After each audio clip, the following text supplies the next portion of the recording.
Hey guys, I'm Volcano Style, and welcome to the first episode of Untwisting the Trees. Today we're going to be quite literally untwisting the trees, because we're going to be exploring the map itself and what lies inside. The first thing you'll notice is that there are two lanes, top and bottom. I know what you're thinking, right? How slow-paced are these videos going to be if I'm going to state the obvious, oh, the dislike buttons are calling, but no. The lanes of Twisted Treeline aren't mirrored like they are in Summoner's Rift, the most notable difference being the entrances and escape options. While both lanes have the same number of escape options, they're drastically different in regards to where they lead to and how to get to them. Top lane is a downward curve with one tower and two small brushes at the midpoint of the lane. In front of the tower is one route that leads to the central jungle, or lizard jungle, and one that leads to the top jungle, or the dragon or buff jungle, call them what you will. Top lane's risk comes from the fact that the centre of the lane, where the brush is and where most of the fighting and creep killing is most likely going to be taking place, doesn't have a reliable escape route other than down the lane, since the side routes are situated either side of the towers. This means in the event of a gank from the other lane or a jungler, it's very easy to be pincered in. It is possible to flash over into the central or top jungle walls to escape, or to jump to a ward such as Jax and Lee Sin can, but be wary of skills that act like dashes, like Kha'Zix's leap or Tristana's rocket jump, because if you're a bad player like I am, it's very easy to mess them up and get yourself killed. Also note that the wall leading into your base can also be jumped over, so be very careful of people who can backdoor. Bottom lane is a straight lane with a brush placed in approximately the same places and same number of passages. But since there's no lower jungle to escape into, two passages have been added at the centre of the lane leading into central jungle, both shrouded by brush. Like top lane, the walls can be flashed or jumped over to escape. The risk from bot lane comes from the fact that while there's only one direction to be ganked from, there are more routes available to your aggressors. You've probably noticed at this point that there is a lot of brush in Twisted Treeline, and a lot of different routes of weaving through the jungle. While typical ward points are at Ebonmoor and Grez, there are still a fair few routes which fall within these wards' blind spots, most notably the brush along the very top of the map and the outskirts of the base wall. Keep track of when the enemy goes missing and when they were last seen, and a bit of ward money never goes amiss. Note that your nexus is on the inside of the base, and the fountain is perpendicular to it.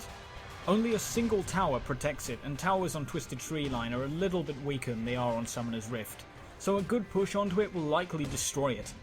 But that's easier said than done.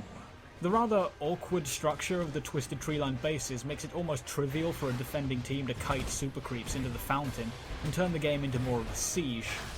It's possible to turtle nearly indefinitely doing this. I'll cover both how to react to turtling and how to come back from being on the defensive in a later video. The Twisted Treeline jungle has a total of 8 camps, 4 minor camps, and 4 buff camps of varying importance. The one thing to note is that Twisted Treeline never underwent the jungle remake that Summoner's Rift did. Even the minor jungle camps are a lot stronger than their 5v5 counterparts, and buff camps are suicide at level 1 even for the strongest and best sustained junglers. This also means that all camps, other than red buff and dragon, are completely randomized. I was lucky to get all the different camps in the same game I was recording for this demonstration, as that's a once-in-a-lifetime likelihood, and can actually be pretty damaging to one side if both teams have a jungler. The top jungle's 2 minor camps are the familiar faces of Season 1 Golems and Season 1 Wolves. Wolves are still pretty easy, but Golems pack a bit of a punch and dare you to use Smite if you have it. For comparison, here are the respective camp stats compared to how they are on Summoner's Rift. As you can see, the camps are tankier and hit harder, but are worth more gold and experience as part of the trade-off. The bottom jungle's minor camps are the Season 1 Wraiths and a tri-camp, consisting of 1 Season 1 Golem, a tiny lizard, and a medium lizard. These camps are pretty weak and worth a respectable amount of gold and experience, but are so inconveniently placed on the map that they're not really much use for food for your top lane, if they've overpushed and don't feel safe sticking with the creep wave, for example.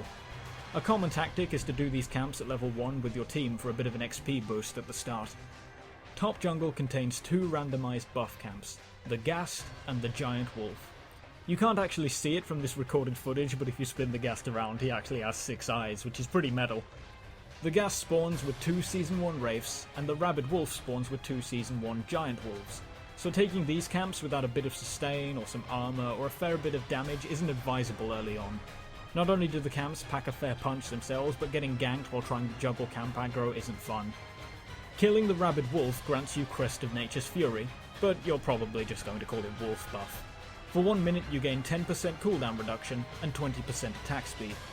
Crest of Flowing Water, or gas buff, grants 1 minute of 30% movement speed, which is usually enough to bring you close to the soft cap if you're running movement speed quintessences and have your boots.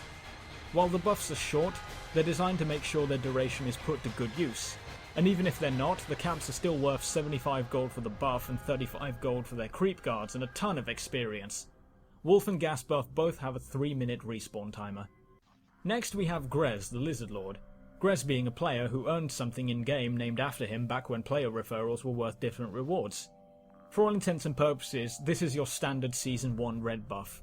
While not backed up by his 2 child servants, Lizard can hold his own against an unfed champion, but he also has the misfortune of falling within the map's central point and passage between lanes. An early red buff is almost certainly going to pick up kills, or at the very least flashes, and respawns every 4 minutes, so controlling and warding it is vital. Not quite as vital as warding Ebonmore, though. This is Ebonmore, the Terror of Zorn. You'll commonly hear it referred to as Dragon, or Drake if you're playing with CLG Europe. Ebonmore is very similar to the Season 1 Dragon. He has a fair chunk of HP and hits like a freight train, but the scariest thing about him is that he has 10 armor and no magic resist. That's right, if you have a Jax or a Warwick or pretty much anyone fed enough to afford a Wriggles, Ebonmore can be soloed, and soloed quite comfortably around the time most people in the game will be getting their ultimates. In addition to being worth 290 gold to everyone on the team, Ebonmore also grants all allies alive Crest of Crushing Wrath, which is a 1% times your level multiplier to all damage dealt, lasting for 2 minutes. In layman's terms, it's a Baron buff you can solo. Ebonmore respawns every 5 minutes, so if you're the one killing him, make sure you make a note of his respawn time so you and your team can gather up and blow him up the next time he spawns. Otherwise, just keep a ward on him, because the enemy team probably will be as well. Thanks for watching episode 1 of Untwisting the Trees. This is a brand new series, and I'm kind of new to the whole video editing thing, so feel free to give me any criticism or advice you think I need to improve the series. But otherwise, if you have any friends who want to pick up Twisted Treeline, please do share this video with them. And if you'd like, then please do click the like button and subscribe as well. Join me next week when I'll cover the 4 different types of metagame in Twisted Treeline. I've been Volcano Style, and thanks for watching.